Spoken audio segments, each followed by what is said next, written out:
Okay, good afternoon, everybody. It gives me great pleasure to be a part of this afternoon's education conversations. My name is Professor Kat Yassim. I'm a professor in the Faculty of Education at the University of Johannesburg. And in partnership with Kagiso Trust and Bridge, we bring to you today this very interesting webinar on bridging the digital gap in the times of COVID-19, a much awaited and relevant topic that we are all very excited to have a conversation about. At this point, we are streaming through the Zoom space. We are also on Facebook at #EducationConversations. And we are also expecting robust input from our audience. And we really want to welcome, everybody who has made the time to join us this afternoon. The way in which we are going to run the program is that we begin with a welcome session by the CEO of Bridge. We also begin with, then we continue on to the speakers who are two really amazing people. And for those of you who have been on the online spaces like Twitter and Facebook and so forth, you will know them very well. That's Dr. Shafika Isaacs and Dr. Francois Nodia.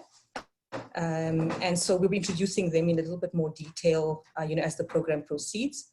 After the speakers have given some of their inputs, we are going to open for very short question and answer clarification spaces for you to engage with some of the material that has been shared by the various speakers. And we'd like you to do that using the Q&A chat space, using the regular chat space, or using Facebook, or whatever mechanism you think is going to be appropriate. We have got a few moderators who are collating the information so that, we can try and answer and group together as many questions as possible. So we'd like for this to be an engaging as well as a interactive session. We're not expecting to just be providing you with a whole host of expert advice or expertise, but we're really wanting it to be within the realm of a conversation. So you're very welcome to interact with all of us, going forward, and we really look forward to the learning that will happen. We pull together the session with an open session around collating some conversation, which will open up some more room for question and answers. But we also want to collate some of the learnings, and then we're hoping to conclude at about 3:30. So right now, it gives me great pleasure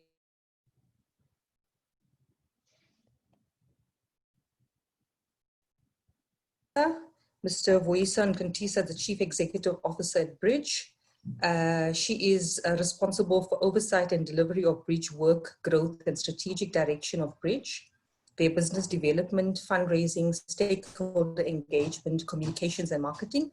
And I know that Vuisa would be a person that you would have also interacted with on the online platforms. She's very active there as well. She has extensive education experience that she gained from both the private and NPO sectors, specifically in governance, strengthening, grant making, project and program management.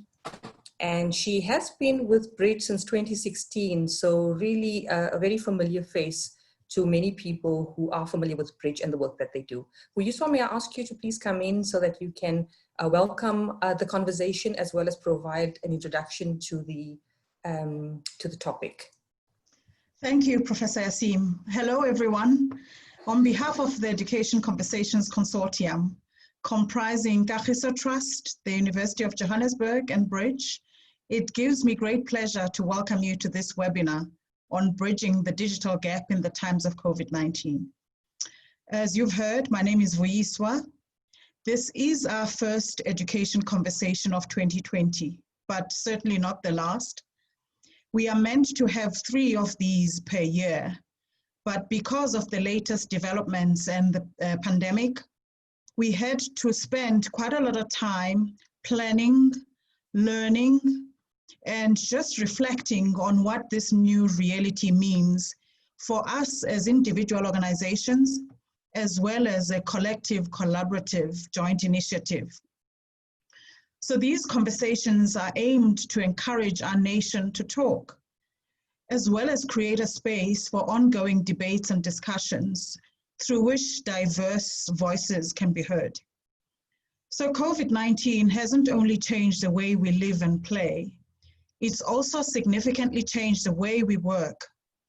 And while the pandemic has shown a bright light on education inequalities that have been happening over the last 20 years, it's also catalyzed action to substantively address many of the issues, such as sanitation, water availability, food security, and a myriad of other chronic shortages the education system has been experiencing, especially in under-resourced areas.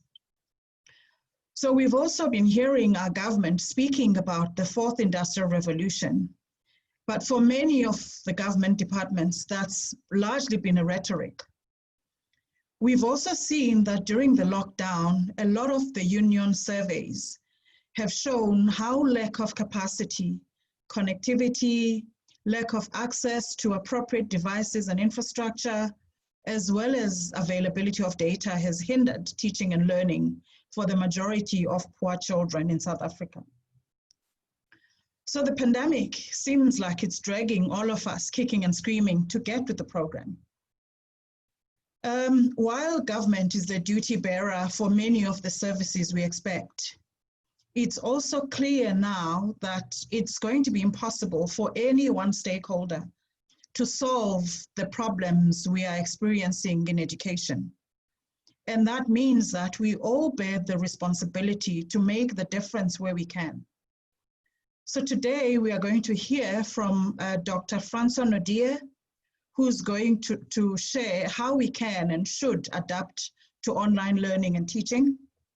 Additionally, we're going to hear from Dr. Shafika Isaacs on the ways to enable learning during COVID-19. So with those words of warm welcome, I am going to hand over to Professor Yassim, who is going to direct our program today. And thank you for making the time to attend this webinar. Over to you, Professor Yassim.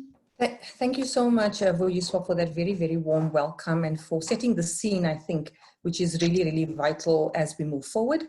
I am really privileged to introduce a colleague, a friend, a fellow sojourner in the space of technology and education and in so many other ways in which teaching and learning needs to be adapted and move forward. It was Alvin Fu who brought to our attention that it's not just about learning, but it's also about relearning and unlearning. And so Dr. Francois Nodier and I, come together in the same space on many occasions. He's an award-winning teacher, teacher educator, teacher coach, and entrepreneur. And his purpose is really, what he says is to motivate, inspire, and support teachers. And he does this through a community of practice.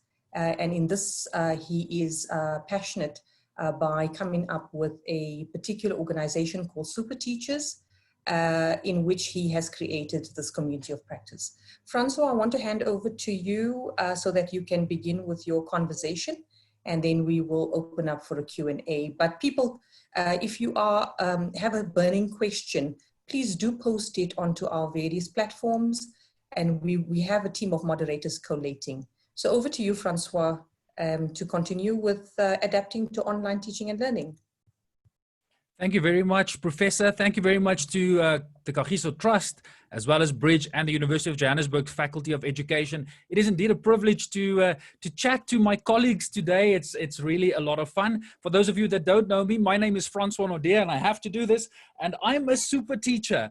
And I do get and I understand how arrogant that sounds, and I get it a lot. But I mean, if we don't call ourselves super teachers, who is going to do that on our behalf? So I am very privileged to be with you today. I'm going to share my screen.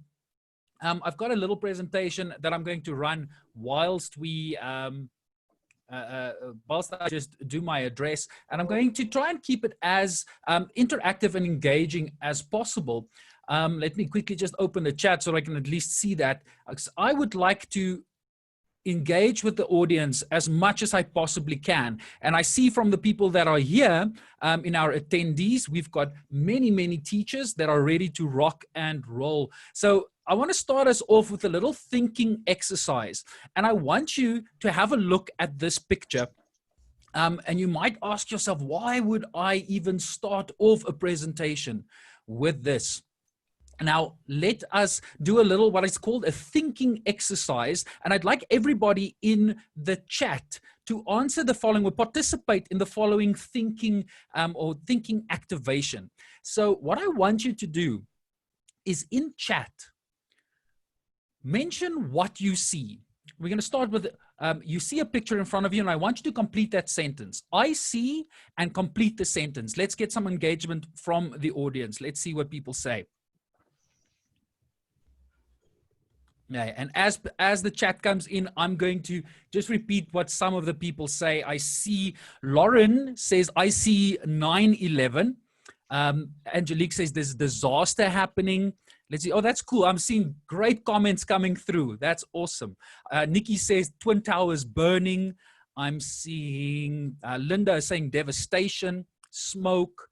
Duduzile, I see Twin Towers burning. Excellent. I'm glad to see all of this engagement in chat. Please do. I would like you to include as much or be as part of this conversation, because this is what it is. I don't want to be chatting to you the whole time. I'd much rather engage with the audience. I see an explosion. Kuketso says the beginning of the second Iraq war. Raish says buildings on fire. Now that's interesting. What I want us to do, let's go on to a second step here. And I want you to complete the following sentence. Now that you've seen this image, I want you to complete the sentence and say, I think.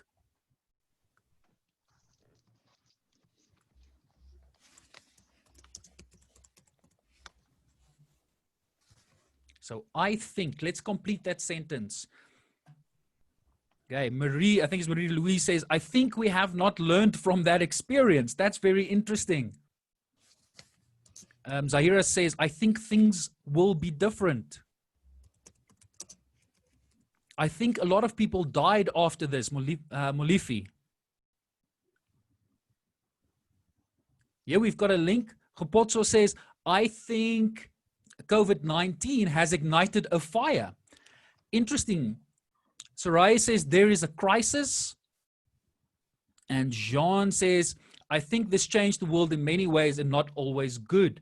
Right. What is amazing from this, and the teachers that are currently part of the conversation, well, you can use this activity whenever you do many of your lessons, because it's like attention focusing. But what it definitely does is you don't get the same answer. People are answering from their specific context, which is quite interesting. Tebogo says, I see disaster, and I think it's an opportunity to rebuild. That's a very optimistic view. I like that.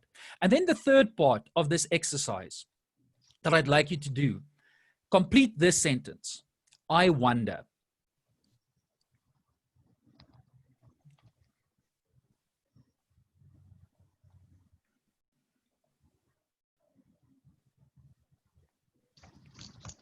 Yeah, I wonder. So now that you've seen, now that you've thought, now you wonder.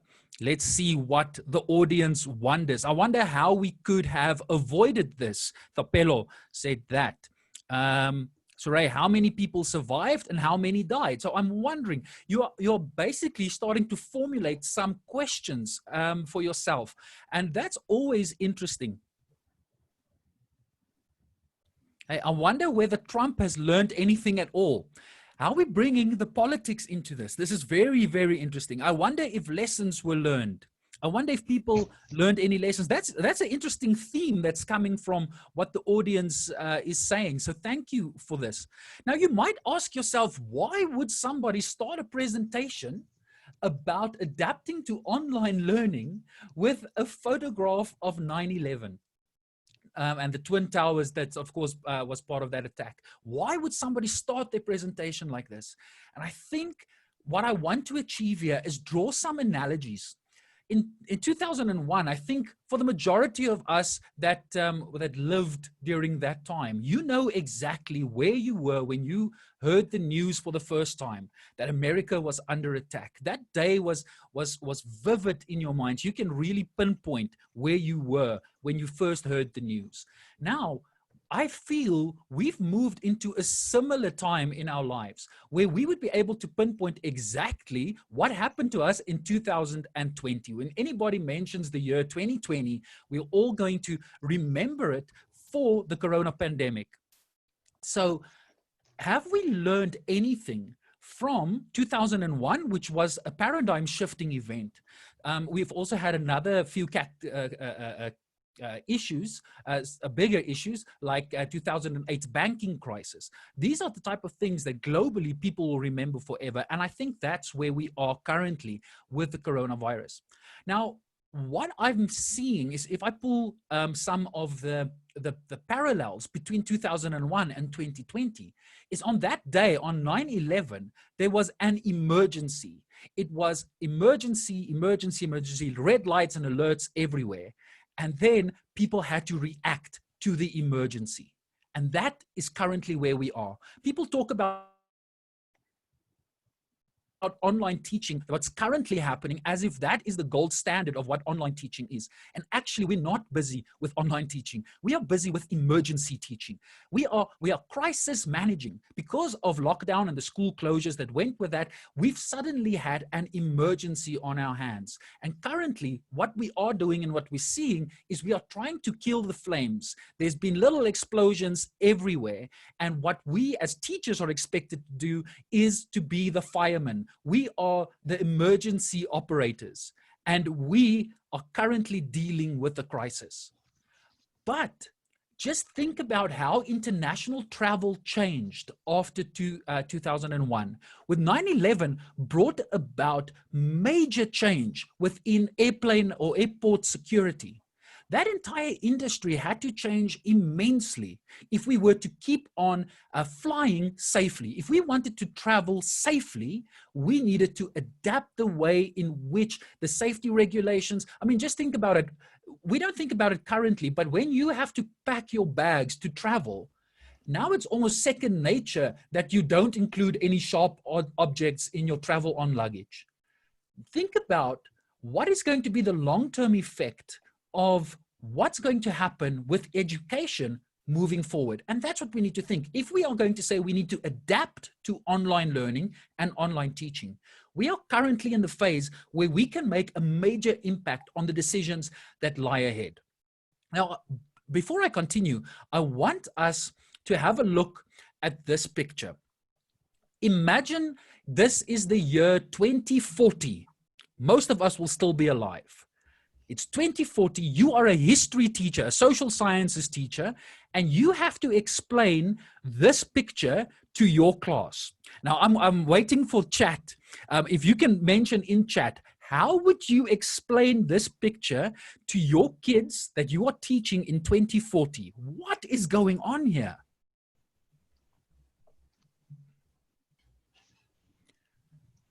I'm also keeping one eye on Twitter to see if something comes through there. I'm also keeping one eye on Facebook, but also the chat here on Zoom. So let's see. Angelique van Rensburg mentioned if she has to explain this, this is the new normal. And that word has been thrown around extreme. We are not even close to any new normal. We are still in the crisis. We are still in the midst of the emergency. Nobody in 9/11, whilst the building was building, was just standing there like, yeah, you know what? This is the new normal. We are not even close to the new normal. We are still fighting the fire. So what do we say? Our education system was never normal. It has always been operating in crisis mode. COVID-19 has assisted the system to acknowledge and do something about the crisis. Thanks for that, Sizakele. Okay. Maria, colleague, it's good seeing you as well. Don't know how I would eat my ice cream with a mask on, but just think about what this image is representing. Why is this lady wearing a mask? That's already a question that the kids may ask. What is that thing in her hand? That's maybe a question that the kids may ask in 2040, the way in which technology is rapidly changing. And then why, if she's taking a picture, why would you necessarily take a picture of your ice cream? I think it's going to be interesting how we're going to explain what's currently happening in the future. And that's something we have to afford ourselves, is this license to reshape the future, that when we think about the past, when we think about 2020, what is the story that we are going to tell to the next generation? Because that is something that I think currently few people are thinking of. Are we reshaping? Are we thinking about what education will look like moving forward? And my colleague today, Prof. Isaac, she's going to have a discussion about the inequalities that we're seeing with online teaching. So I'm not going to delve into that. But what we are seeing is this digital gap, which is a major, major problem, because some people in this country have got excellent access to the internet and they could have continued with their learning. On the other hand, we've got children that haven't received any education or any learning for the last 3 months, which is a major challenge. But that's not the scope of my talk. What I'd like us to move into is how can teachers adapt to the changing world, but how do we adapt specifically to online teaching and online learning? And I want to preface this, that remember, there's a major difference between teaching and learning. We often put those two terms together, which is a problem. Teaching is something we have got control over.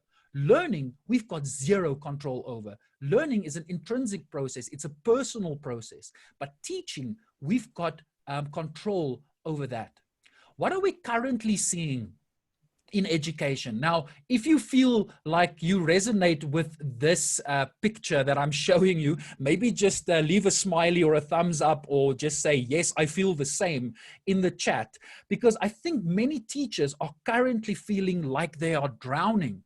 And where's the support going to come from? Because suddenly, during this crisis, the firemen and firewomen, which are our teachers, had to suddenly learn skills that we never knew before. Or there was emphasis on online teaching and learning about online learning, but very few of us really embraced it.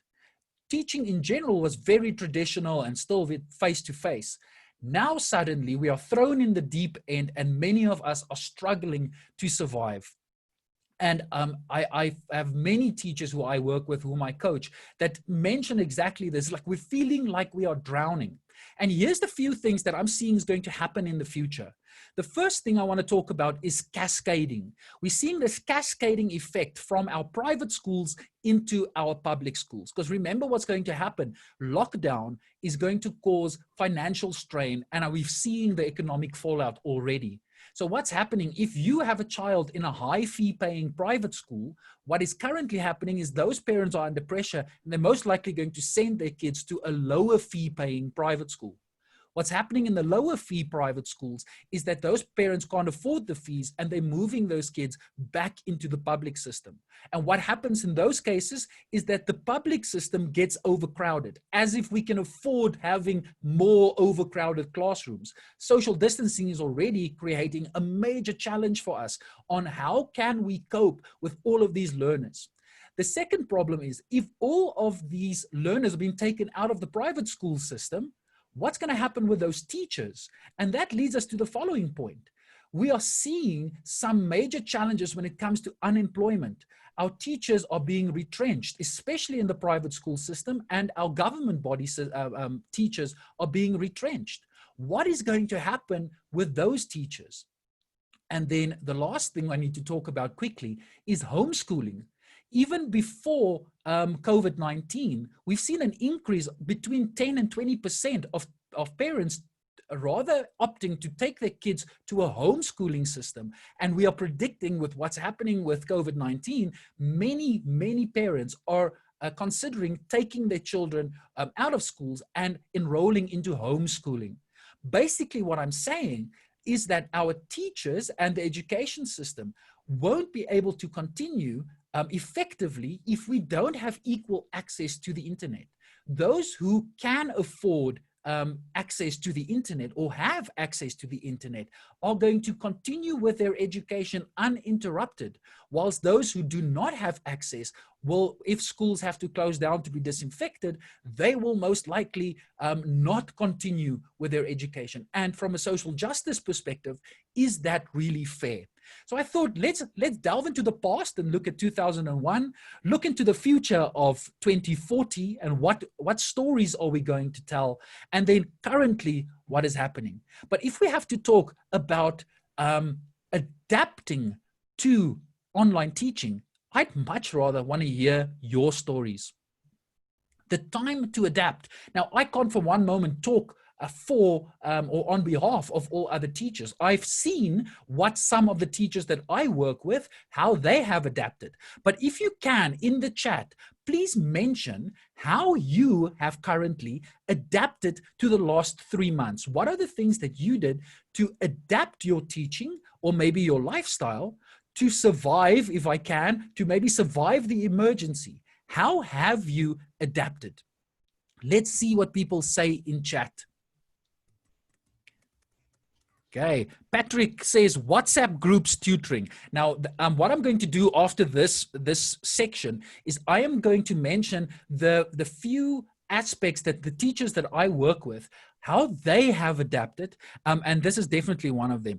Working from home, Maria, definitely. This is something that we haven't been doing, especially in education, because we were so bound to actually going to the school or going onto campus, where now we are at home. So that your work-life balance, how have you adapted to that? When you're at home, your boundaries maybe shift, because when you're at school or at campus, you will do your work. But when you get home, it's home time. Now we don't have those boundaries anymore, and boundaries gets blurred. I know of colleagues who are working way past normal office hours, if there ever were such a thing for a teacher. Lynn says, my school is a collaboration school. This partners has assisted us with strategies to teach on WhatsApp using voice notes, compressed videos, and pictures. Yes, WhatsApp has almost become a learner management system overnight, where it went from a social media type of platform for communication.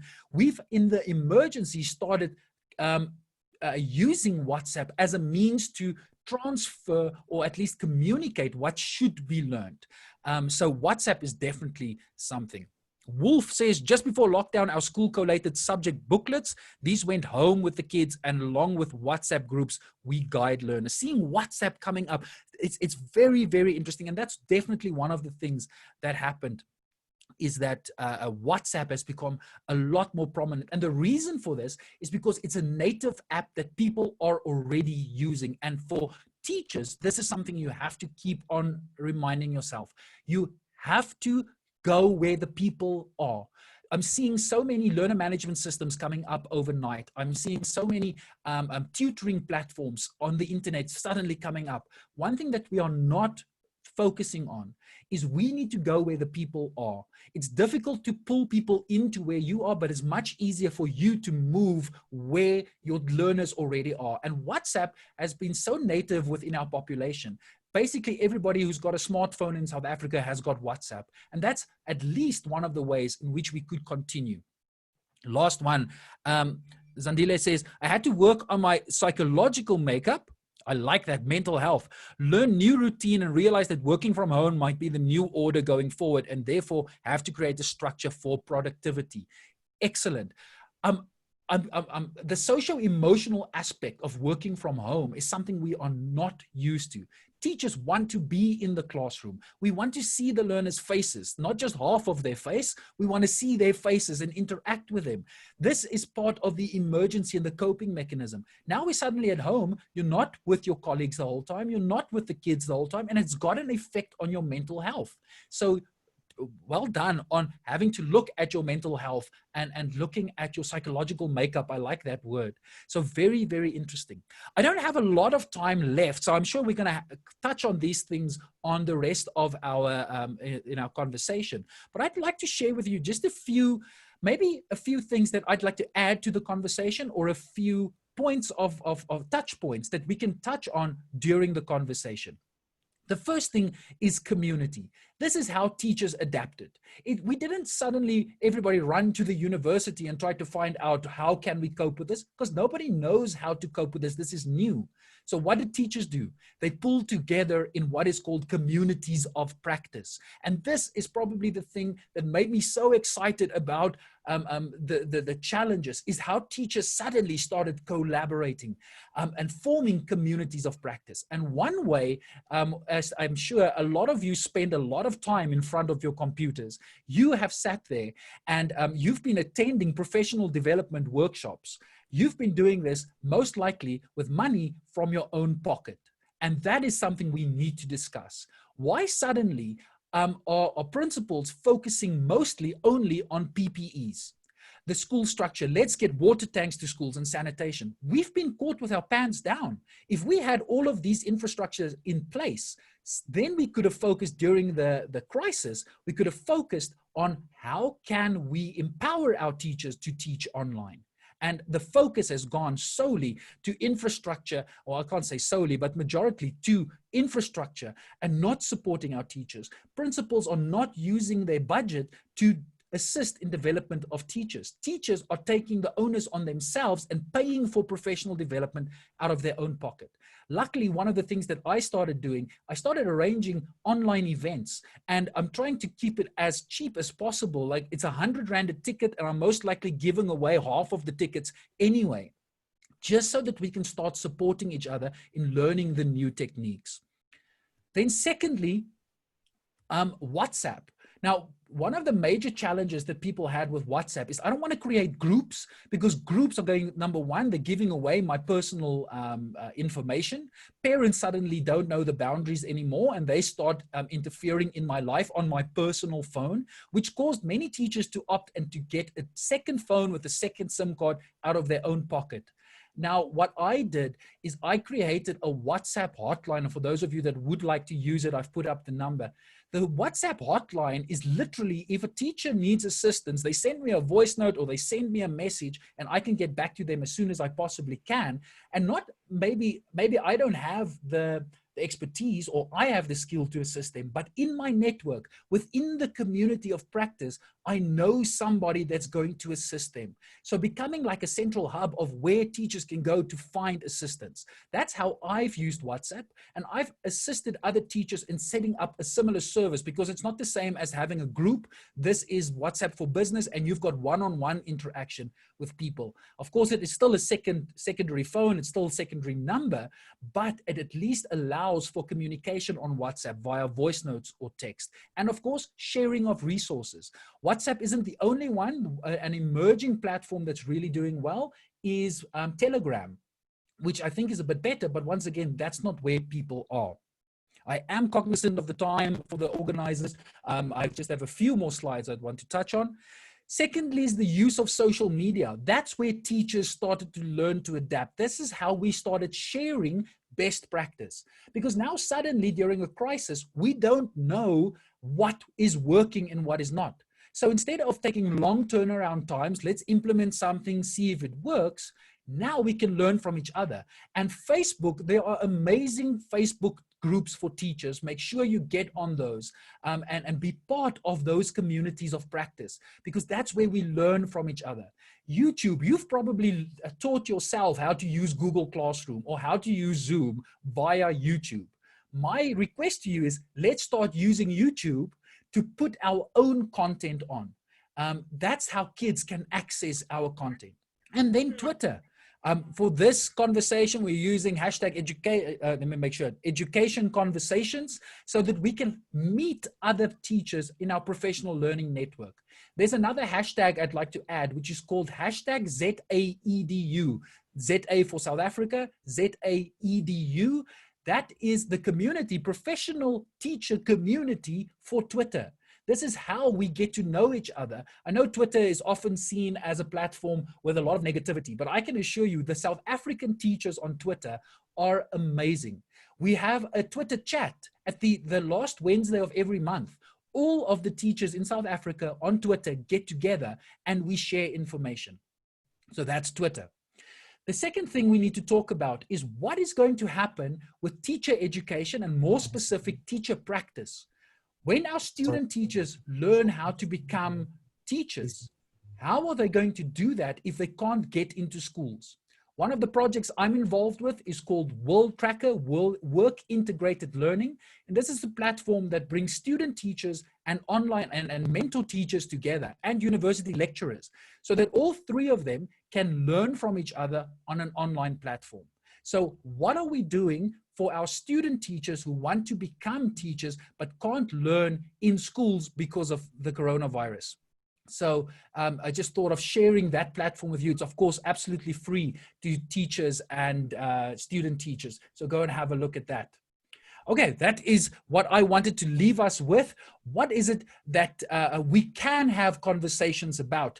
But I thank the organizing committee for allowing me the time to maybe just set the scene for adapting to online teaching.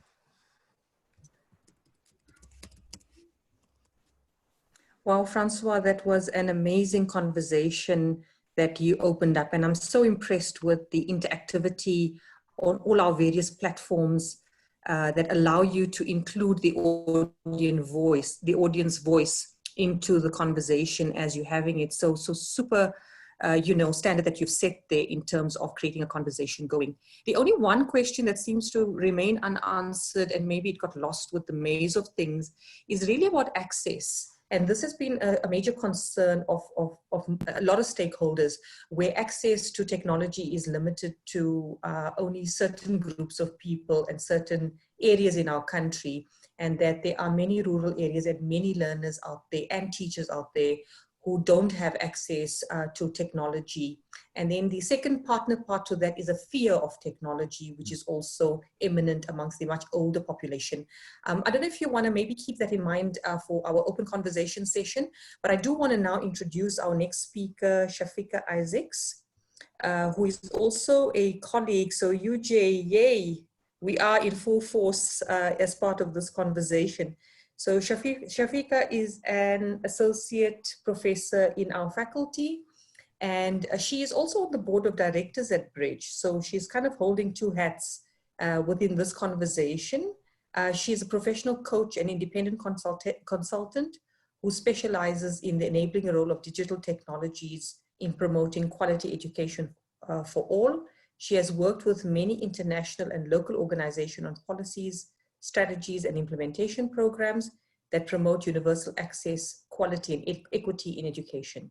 She has also been on the Bridge board since 2015. And of course, Shafika, I've been following you online with keen interest, as have many other people. So with that, if you would just brace us for the next part of the conversation, which is really about ways to enable learning. So Francois, I think, dealt a lot with how to adapt to this, and bringing in the entire Phoenix process that we must all now, embrace. So if you could just maybe come in now to continue with the conversation about ways to enable learning during COVID-19. Thank you. And thank you, Professor Yassim. It is so lovely to be here. I see lots and lots of good friends and colleagues from all over the country. I'm not going to embarrass anybody by giving them a shout out, but wonderful to see that there are 125 of us here and some more people following on Facebook. So I'm going to be sharing my screen now quickly. Oops. Can you see that?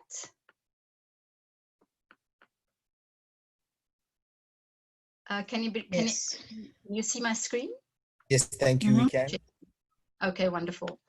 Right. So I was asked to speak specifically about ways to enable learning during COVID. And I thought about that a lot because people often ask me to talk about technologies. And so I thought that I'd like to use this opportunity to focus our attention on what is increasingly become known as a pedagogy of care.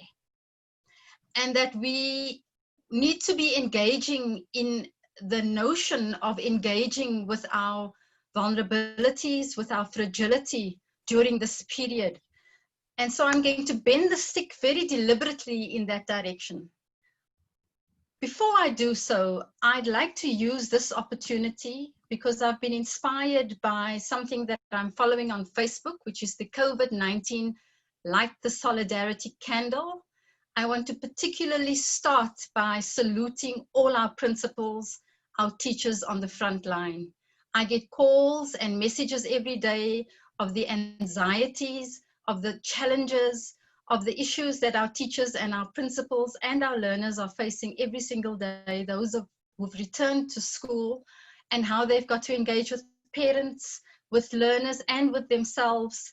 And I think that they absolutely need our salutations for the fantastic work that they are doing and the support that they are needing from us. But at the same time, to recognize that we do have, since it was announced by our minister on Sunday, 1,260 learners and 2,740 teachers who are infected by the virus, and 11 teachers who have died and 3 learners who have died. And we want to extend our sympathies and condolences to their families and their loved ones, and particularly their colleagues and friends at schools. And the purpose of that is to remind us that we're in the midst of a very, very difficult period. I was very inspired by the quotes by Arundhati Roy, and a number of people have made reference to her in trying to capture what this moment is, this COVID-19 moment. And she says specifically in her article in the Financial Times in April, that our minds are still racing back and forth, longing for a return to normality, trying to stitch together our, yeah, look, I can't seem to see that. Oops, just want to go back. Our minds are still racing back and forth, longing for a return to normality, trying to stitch our future to our past and refusing to acknowledge the rupture.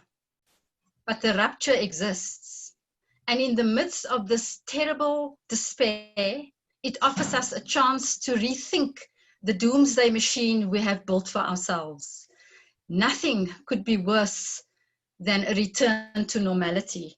And it is particularly in the context of the notion of rethinking the doomsday machine that we have built for ourselves, and acknowledging that we are in the face of a rupture that I actually wanted to focus attention on in this talk. A lot of talk about trying to understand what we are going through is dawning upon us, the realization that we can never go back to what we were, especially in the education system. And I'd like to invite us to think about what that then means, about never going back. One of the people who've been analyzing the shifts that are taking place and this rupture says that, in fact, it's not quite true that we need to be talking about a new normal when actually it is an extension of an old abnormal, and that what we are in fact experiencing is a new abnormal. And here specifically, I wanted to bring attention to something that we need to foreground a lot more in our conversations in education, and that is the growing precarity. I know that people are talking a lot about the deepening inequality, deepening inequity, but in fact, what we are talking about is a deepening precarious way of living for so many people. And if we look at just the statistics of the old pre-COVID old abnormal, we had already had 18 million people living in the poorest of the 20% of our households, and 20% of our households had inadequate or severely inadequate food access in 2017, 2018. We know that with the onset of the virus, that these numbers are fast increasing. And so it becomes very, very important that when we are having our education conversations, that we focus attention on the precarious lives of millions of people who are attending our schools and who are living in the homes with whom we are engaging every day. Because I've found that whilst we talk quite a lot about the challenges that we are facing. Many of the spaces that are engaged in these conversations are also privileged spaces. The fact that many of us are able to sit here being online is a privileged space. And so this is an appeal for us to focus our attention on the precarious lives of our learners and our teachers and the parents. And what that has meant is that we've seen the statistics around the rising infections. I'm not going to go into the issues of the loss of life, the growing food insecurity. There have been statistics about the potential of long-term learning loss in terms of what we are experiencing today with education. An estimate has been made that up to 2 years equivalent of schooling years is potentially lost already through the COVID crisis. And we know that the COVID pandemic dovetails with a host of other pandemics, gender-based violence, the mental health crisis, etc. And so the question then becomes for me is how do we ensure that our actions and our strategies do not perpetuate inequality and deepening precarity, and that we do not contain our conversations only in privileged spaces. And so in doing so, one of the ideas that have emerged as we begin to rethink, as Arundhati Roy says, as we begin to rethink, there's a lot of conversation in UNESCO, in a number of the UN systems, in our own government, amongst the NGOs around opening up the possibilities for learning and looking at how we open up, particularly the very tightly bounded learning spaces in our schooling system. So what that means really is shifting from a classroom as container approach where learning only happens in the classroom and is very tightly bounded by a very tightly bounded curriculum, to a focus really on households as social learning spaces, because the pandemic has compelled us to consider the conditions that our children, our parents, and our teachers are living in the households and the kinds of learning that is happening there. So attention is therefore being paid to how households are also linked to schools as community hubs, because remote learning is here to stay for a while. And in considering remote learning, we've got to consider more forcefully how we engage with households as an important hub, but in connection to households in the as community hubs. I've deliberately put this photo here of a place in Zitulele in the Eastern Cape, which is a deep rural area, and I'm engaged with some colleagues at UJ, at the University of Johannesburg, who are working very closely with communities in Zitulele and surrounding areas, with the intention specifically of bringing attention to conditions in our deep rural areas, and that in fact need to take central space in our national conversation as well.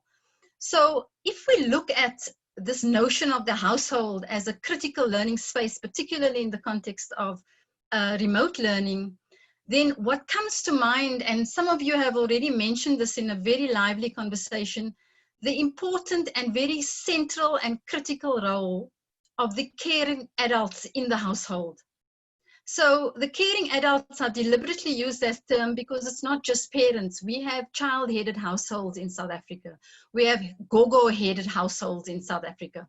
So when we're talking about caring adults, we're talking about parents, about guardians, about uncles or butas. We're talking about umama and ubaba. We're talking about the aunties, the older siblings, the cousins. We've got many households that have 3 generations living in them. And so this is an appeal for us in looking at the idea of a pedagogy of care, is how do we mobilize more forcefully, more effectively, way more than we already have, the caring adults in the household in support of learning,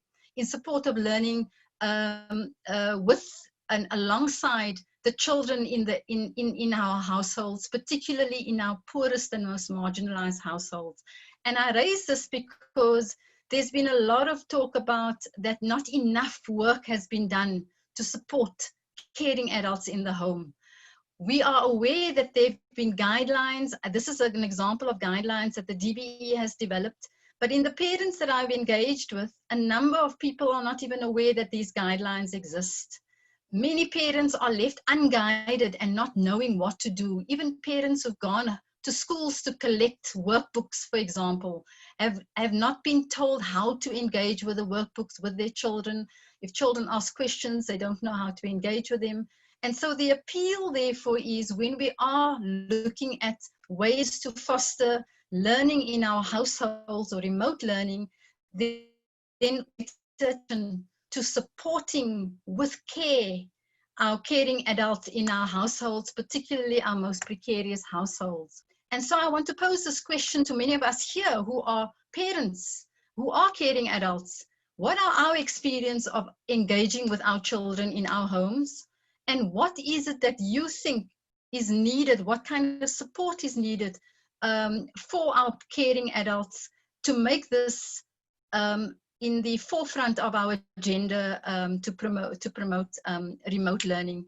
And when you respond to this question, my appeal is also that we check our privilege and consider the homes in Zitulele and the homes in Lusikisiki and the homes in Bredasdorp and so on. And so I'd like to invite you to comment on this particular question because I think that is a critical issue for us to discuss.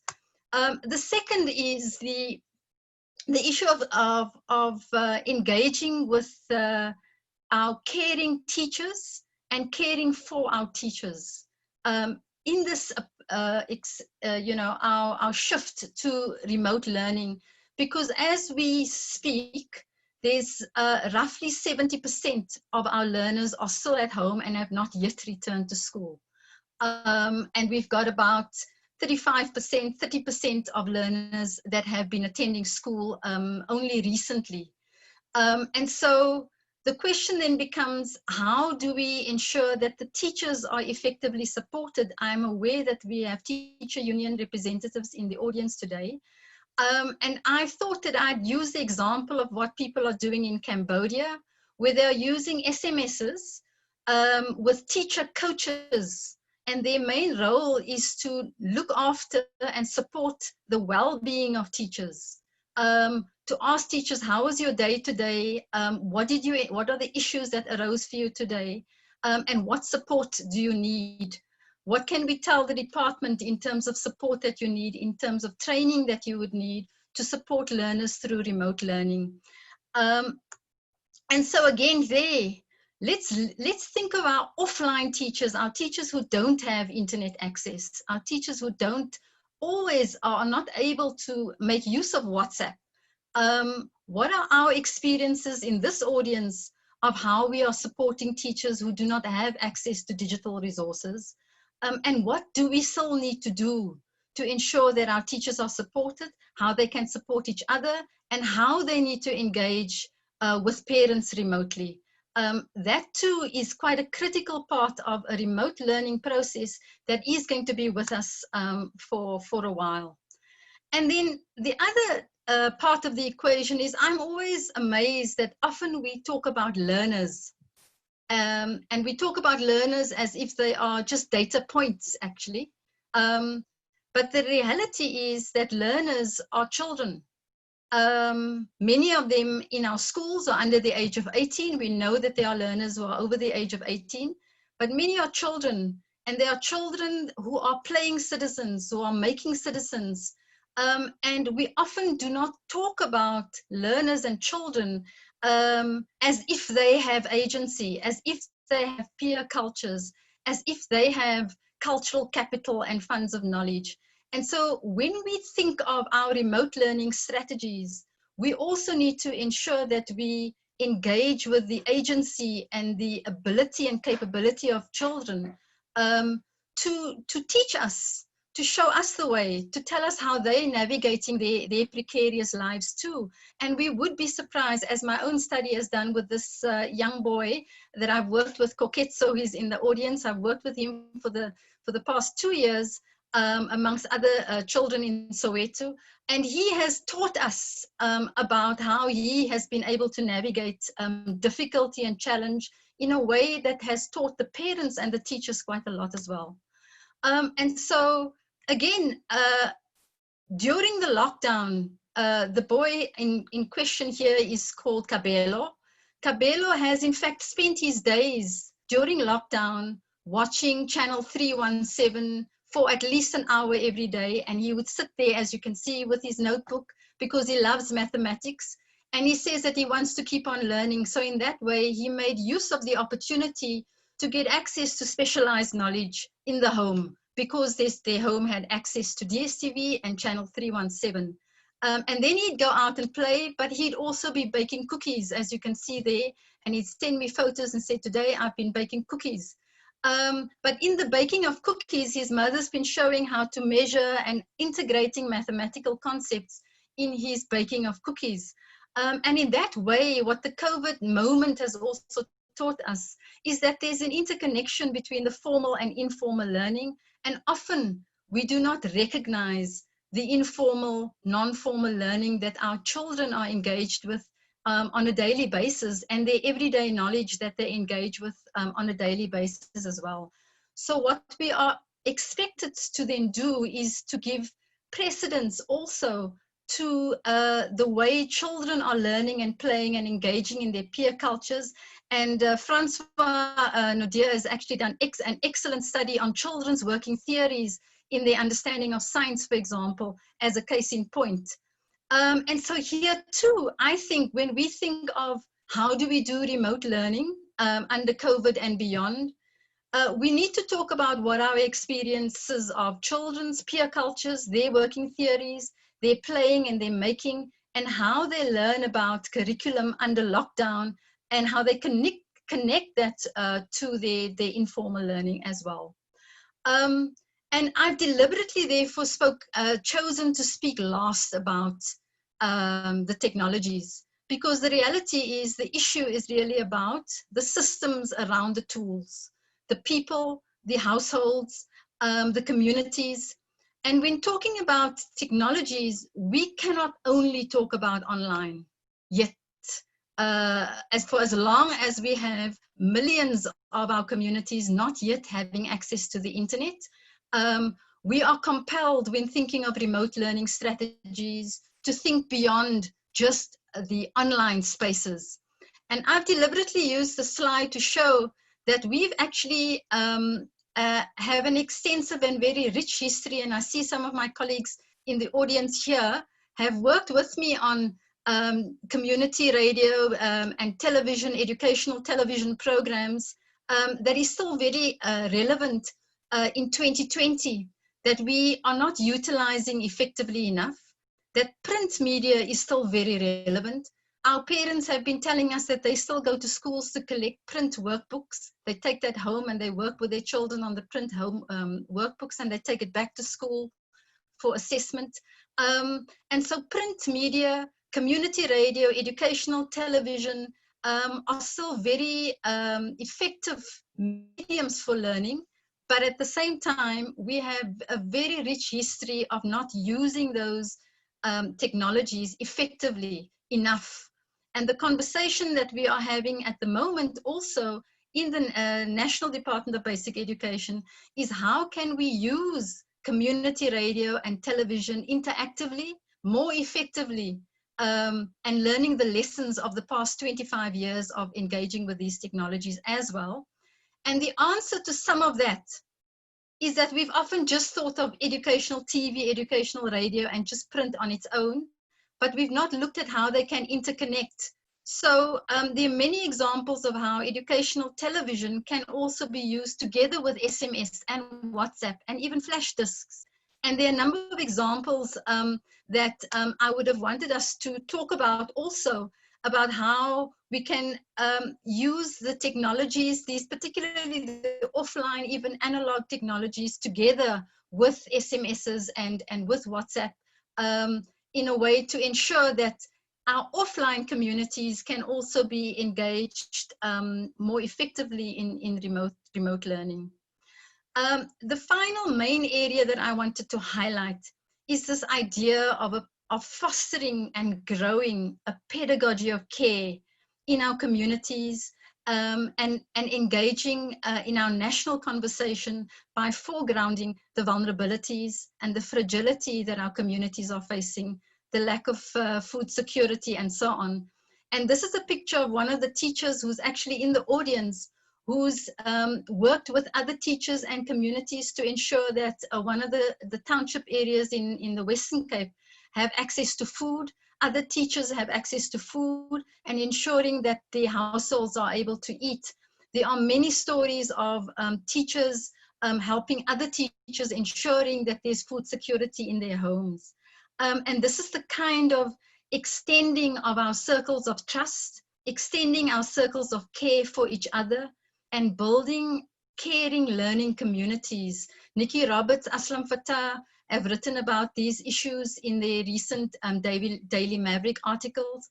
And the idea of a pedagogy of care actually comes from this person, Noddings, who talks about how we can actually foster that even in online communities as well. And Francois actually touched on some of those aspects. And so the conversation that we then need to have, and it'd be great to hear what all of you think, is what are the experience and what experiences do each of us have in building a pedagogy of care in our homes, in our communities, and in the most precarious and marginalized communities that we are engaging with. And what then would be the best strategies that we need to mobilize all our parents, all our teachers to engage with, to foster this notion of a pedagogy of care. And so I want to conclude again with Arundhati Roy, where she actually highlights in that very same article that historically pandemics have forced humans to break with the past and imagine their world anew. This one is no different. This pandemic is in fact a portal. It is a portal, a gateway between one world and the next. And again, here the appeal is when we are thinking of re-engineering, rethinking, reimagining learning, teaching, and education, which is so critical to our education conversations under COVID, what does this new world look like? My appeal is that that new world has to foster a pedagogy of care. Thank you very much. And I look forward to comments. I'm going to ensure that the slides are shared. I've included references to all the examples that I've made use of, and happy to engage with people in this forum and also beyond. Thank you very much. Wow, thank you so much, Shafika, for your incredible conversation. And I think you bring so much into the space that I think was already raised around access and around how to support people who are not privileged to have all of the technologies. You've also brought in a very important aspect around pedagogy of care, which I think is something that a lot of people have negated in the rush to get the show back on the road again in whatever way.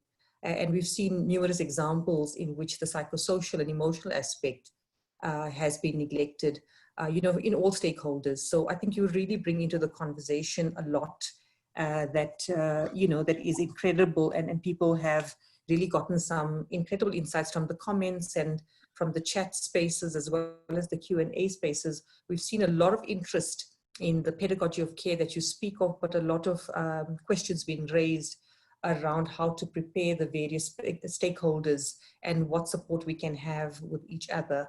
I think that I do want to give you a chance at some point to also look at the comments that people have made, but Francois in his break has also been responding and answering, you know, various of the questions that were raised. But I think from my notes, I see that a lot of people are interested in the kind of statistics, if you do have any, Shafika, around communities that do not have access to the internet. So what is the divide that we're talking about here? Is it a 50-50 divide? Is it a skewed divide where only a very small privileged group have access? Is there some kind of statistics that you would know of that you could maybe share, even ballpark?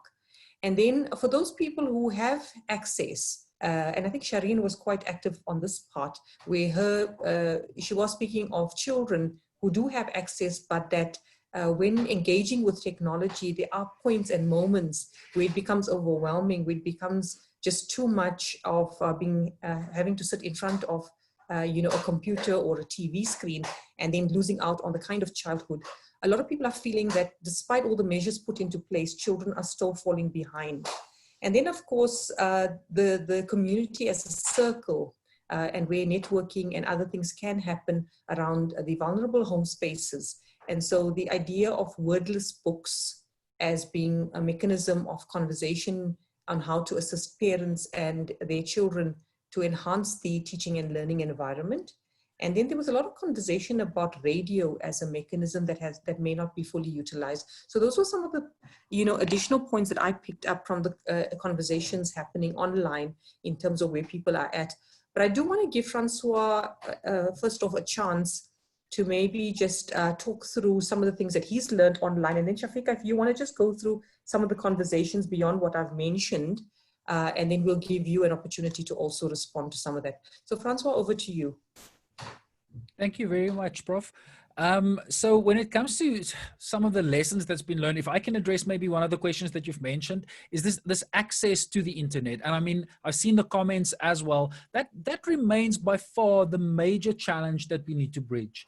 If people don't have access to the internet, then there's no way that we are going to, even if you have the best teacher with the best pedagogies and the best intentions on an online platform, if people do not have access to the internet, there is absolutely no way that we can reach them on those platforms. So the conversation around using television, using radio, that's been mentioned, and there are definite projects and programs in place that's going to start soon, or that has already been started, especially in your local radio stations. They have already been implementing this. The bigger question is, do our learners have got access to the devices? And that's something we need to ask. And when I speak about devices, I don't just mean smartphones or tablets or laptops. I mean, do our kids have access to radios? Do they have access to televisions?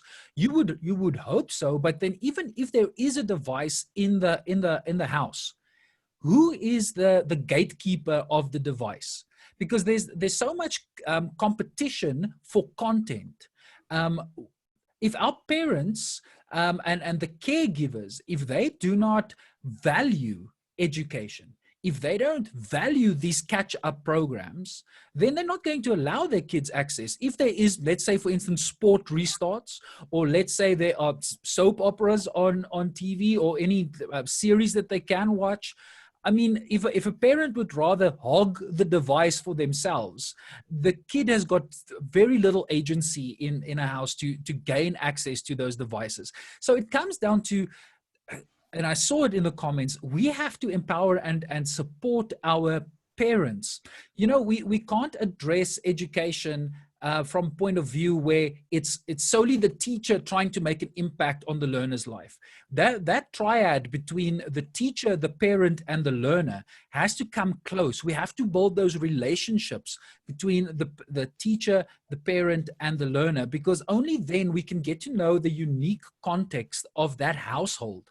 And then the teacher can become a facilitator, can become an agent of change, because within the teacher's own network, they'd be able to know, right, this community or this household, they need access to a radio, they need access to a television.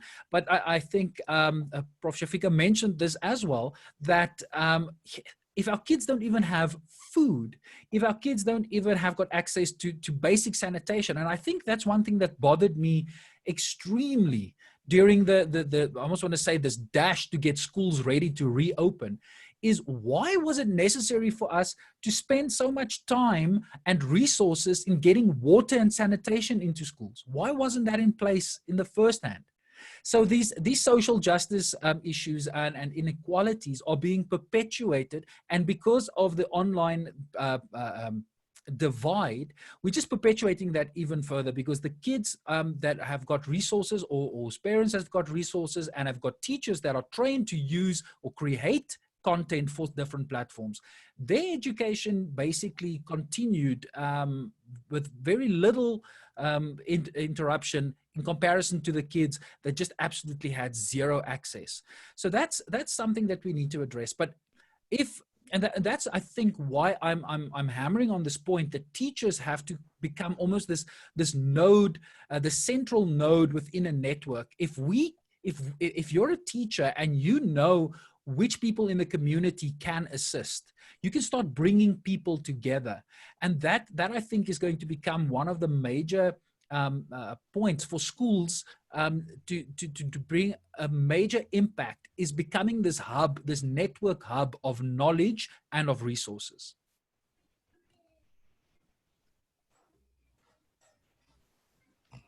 Thank you so much, Francois, for answering some of those really important questions. I think that as a community, I think we do want an inclusion of all our learners, not just the ones that have access. And I think I agree with you that there's also an onus on how we facilitate our home environment, so that children are also given an opportunity to be able to learn while being at home. Shafiq, I don't know if you want to come in at this point just to have that conversation around some of the questions and some of the comments that were made online. Yes, thank you, Prof. Yassim. I think Francois covered quite a number of important points as well, and I'm encouraged by some excellent comments that many of the colleagues have made in the chat, particularly Nikki's reference to the use of newspapers in Makanda, which sounds wonderful. And that's definitely an example that many people are not aware of. And it speaks to our need to raise awareness of what is actually happening and the innovations that are actually happening in our poor communities. I don't know if you can see the slide that I've just got up here, which I've shared. But a lot of you have asked about the impact of educational radio and TV, and some of the colleagues in the audience I've worked with, we've worked together on educational broadcasting. The reality is, many people don't know what's available. They don't know that, people didn't even know that there is a channel 317, those who do have access to DSTV, or that there are programs that are flighted at certain times on SABC and so on, or that there are radio stations broadcasting educational content as well, and as well as community radio stations. So there's a big awareness raising that is needed in our communities as well. I also wanted to talk about the difficulties that we've had in terms of the kind of motivation that is needed with children to be motivated to sit and watch. I mean, Kabelo, whom we've been studying, is perhaps an exception where he motivates himself to watch every day. But children need to be motivated. We've had challenges with accents and the timing and the duration of certain programs, the way topics are presented, and that they are not engaging with learners enough. So there's a lot of work that we also need to do in ensuring that what we already have in the educational broadcasting space, that we can use it to improve and to ensure that people use those content more effectively. You've also asked about, some of you have asked about how big is the digital divide? And I think that that's a crucial question, because I wasn't arguing that we deal with offline solutions for poor people and only online solutions for people who can afford access, because that's already deepening the division. Our struggle for universal, quality, affordable, sustainable access to the internet for everyone continues unabated. It is still one of the foremost targets that we have as a country to ensure universal access for all. And the indicators that have been used to measure this thing called the digital divide, it depends on who you talk to. But if we are talking about access to quality access to an affordable internet over, sustainably, many people say that actually only 20% of our population have access to the internet sustainably. And if you look at the statistics, it's the only one that we can fall back on reliably is the General Household Survey of Stats South Africa. But large numbers of people have access to their mobile phones and the mobile internet, and can, through the mobile internet, access zero-rated content. So we have at the moment 127 education sites that are zero-rated. The challenge we have is they're not zero-rated by everybody. So one service provider would have zero-rated X and Y, and another service provider would have zero-rated A and B. And what we still need is a concerted effort for dedicated sites and applications to be.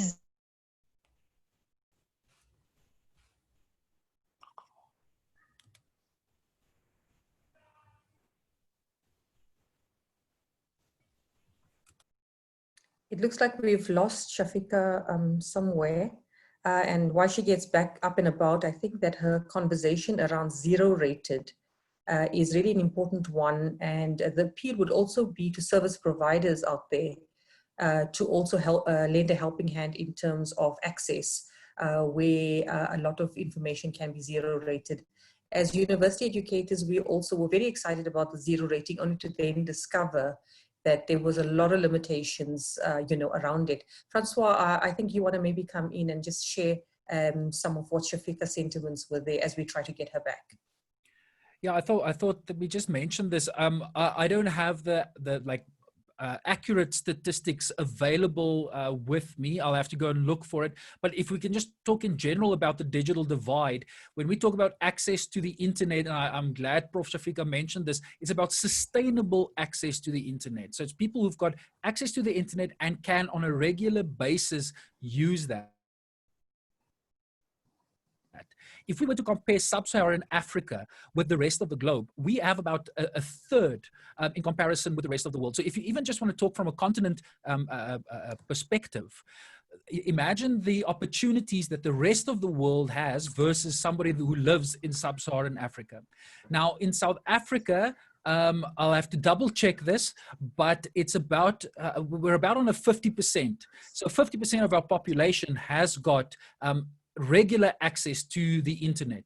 The greater question is, what do you do when you've got access to the internet?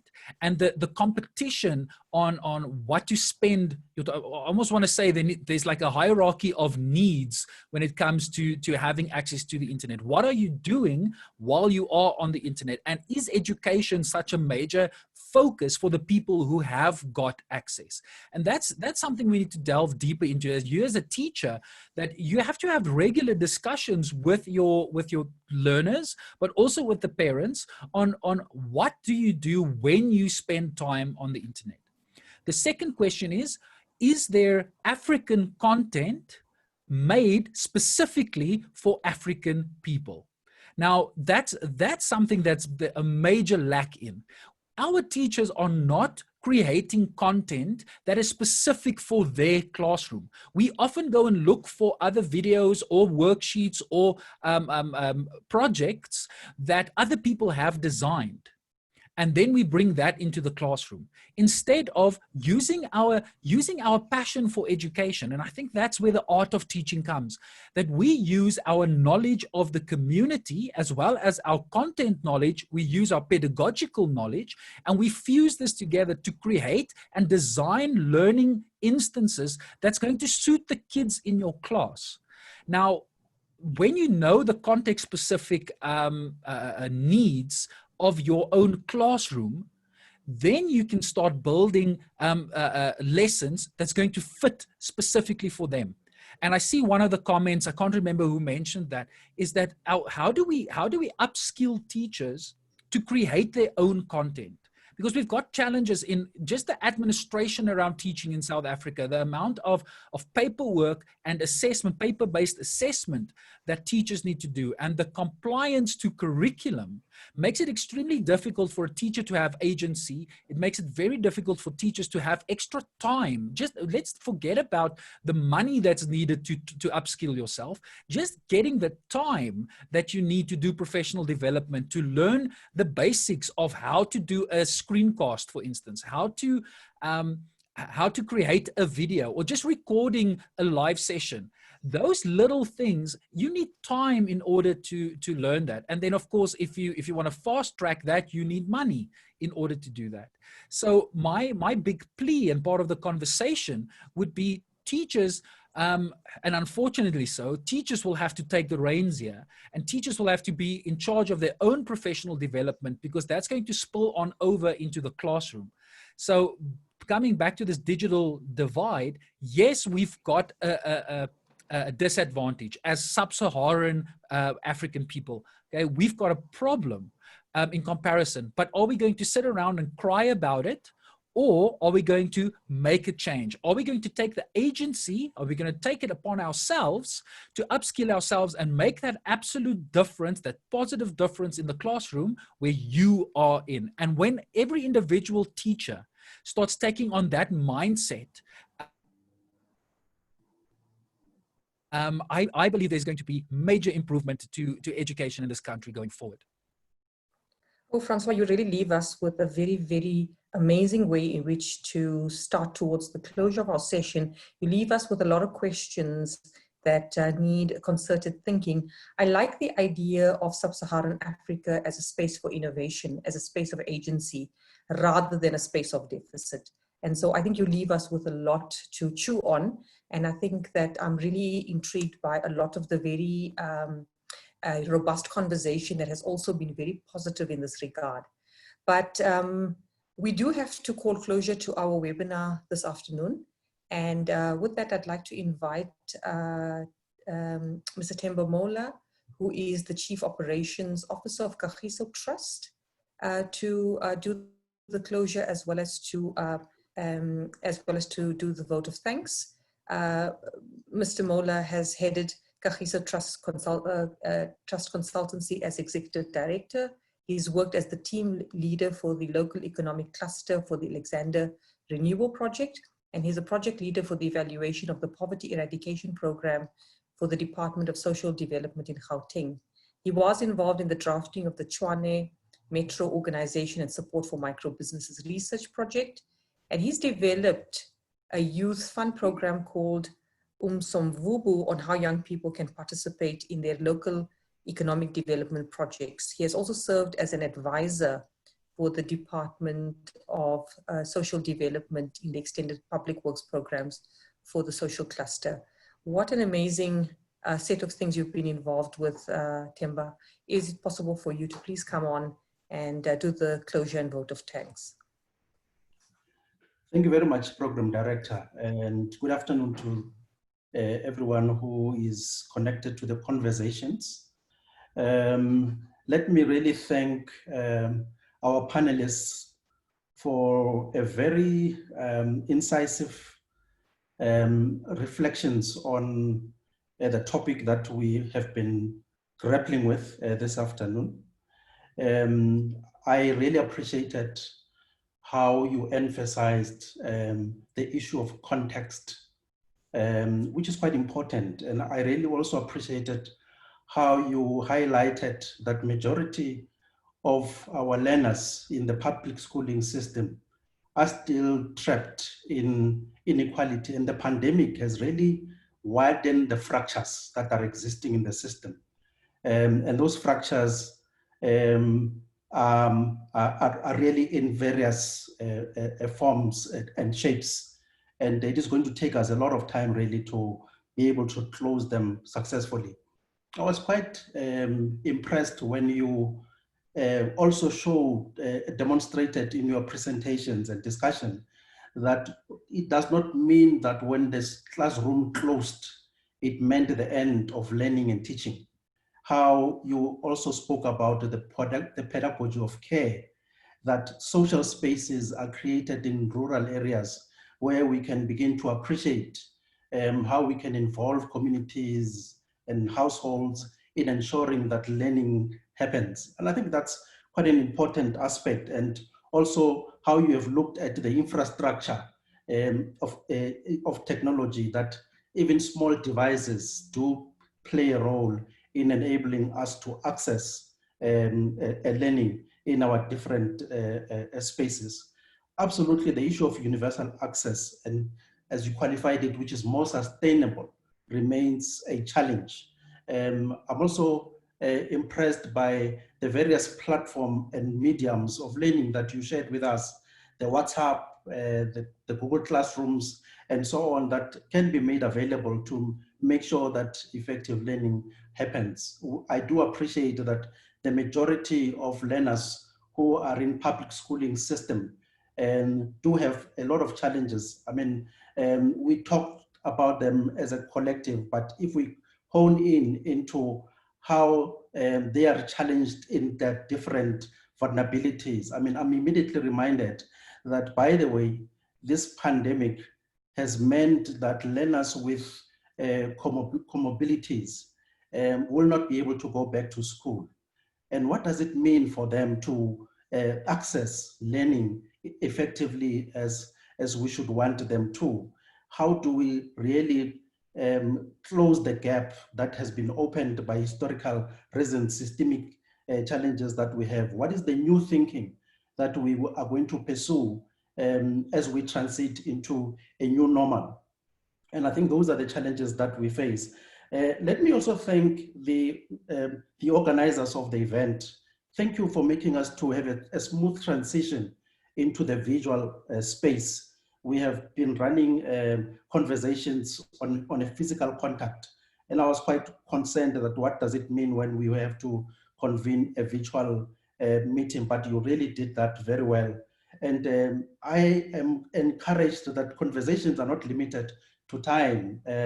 We will be conversing in the Facebook, in the tweets, and the University of Johannesburg, Kagiso Trust, and Bridge are going to be putting the submissions on their various websites. I'm also aware that these submissions will also be publicized in the Mail and Guardian. The conversation continues, and I think the more and the bigger the community that engages in these conversations, the better. We have made a deliberate decision that we're not going to complain about how helpless we are. We are going to seek solutions. We're going to use networks to expand the reach that we can have with our conversations. On that note, thank you very much, Chairperson. Really appreciate it. Thank you so much, Themba. That was a beautiful closure to an amazing starting conversation. And I emphasize the word starting because this conversation, like you said, continues on the various platforms. We will all be actively engaged both on Twitter, Facebook, and other spaces in order to be able to engender this robust conversation further.